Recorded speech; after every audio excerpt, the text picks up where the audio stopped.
mapapawaw ka na lang sa sweldo ni Rondae Hollis Jefferson. Grabe pala ang laki ng buwan ng sweldo na ibinibigay ng TNT Tropang Giga sa kanilang import na si Rondae Hollis Jefferson.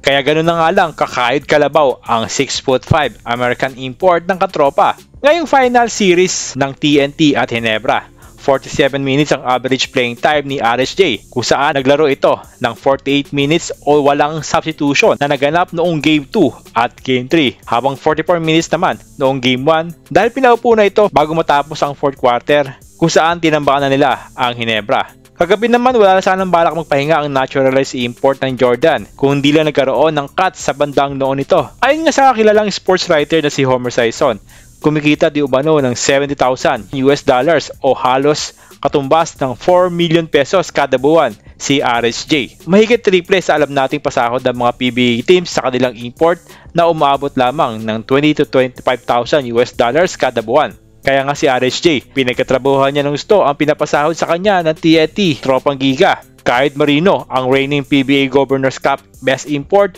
kung saan nag-a-average ito ng double-double na may 27 points, 11.5 rebounds, 5.5 assists, 2 steals at 1.5 blocks ngayong PBA Finals. Pagkabat wala pang konfirmasyon sa ating source, si Ginebra resident import Justin Brownlee ay sumisweldo din naman ng parehong halaga tulad ng ibinibigay kay RSJ. Hindi na rin tayo magulat kung ganoon na lamang ang sipag ni Justin Noipy pagdating sa hardcourt.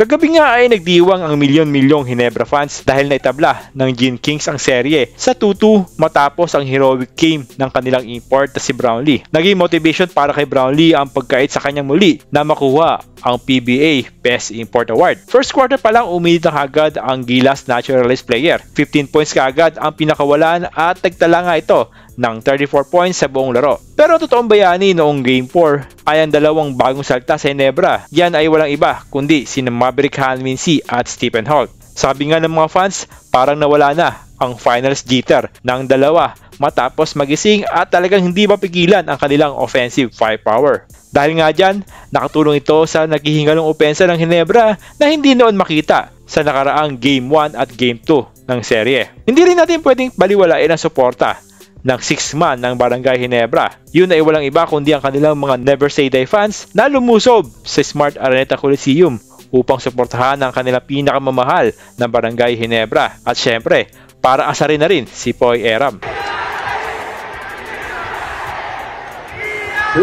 Kung ang Ginebra kukuha na ang kanilang rhythm sa opensa, ang TNT Tropang Giga parang sumabog at nawala ang magandang signal ng kanilang offense simula pa noong Game 3 ng serye. Yung mga pumutok noong Game 1 at Game 2 na sina RR Pugoy at Glenn Cubuntin ay tila nawala ang pulso sa huling dalawang laro ngayong PBA Finals. Sabi nga ng mga TNT fans, ito ang epekto ng pagkawala ng isang Mikey Williams sa katropa. Dahil kilala naman natin ang kalibre ng isang Mikey Williams, walang takot tumira at talagang maaasahan sa opensa.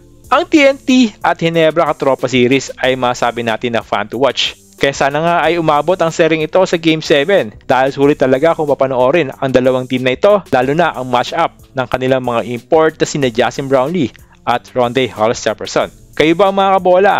Ano sa tingin nyo? Makakabawi pa kaya ang TNT sa Game 5 o itutuloy na ng Ginebra ang kanilang momentum hanggang sa maagaw ng Gin Kings ang corona bilang hari ng PBA Governor's Cup?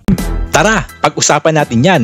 Mag-comment na rin kayo sa comment section at huwag nyo na rin kalimutang mag-subscribe sa ating channel para lagi kayong updated sa mga basketball news.